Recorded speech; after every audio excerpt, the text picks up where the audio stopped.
Hi, in this video, I'm going to be showing you how you can change the batteries in this remote. So the first thing you want to do is grab your remote, and on the back, if it's like this, on this face, you want to flip it, and on the back, you should see the cover for the battery. You want to remove the battery cover, and right here, you want to grab it by this part, not from the back, because the back part will not come out. The batteries will not come out.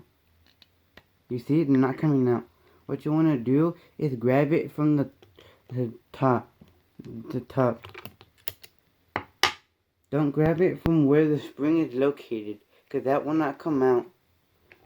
Now take the other side out of the batteries, and then you can replace your batteries like so. Right here on the battery compartment where the battery lays, you see a plus and minus. On both sides you see a plus and minus. On this part you see plus, and on this side you see a minus.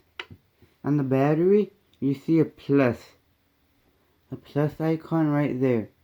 What you want to do is put this plus to this plus, and the minus on the bottom, which is this side, the flat side, to where the spring is located, like so. Put the battery on inside, like so.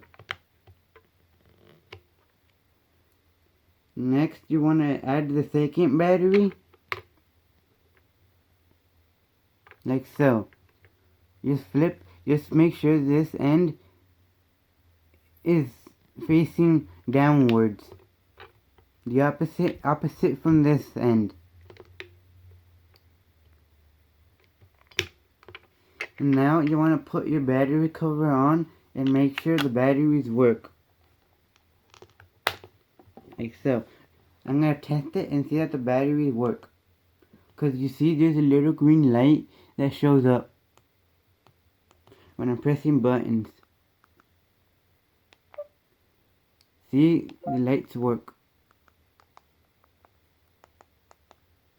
The lights work, so that means that the remote works. So that's it for this video, guys. Please like and subscribe for more how-to videos like these ones. Bye.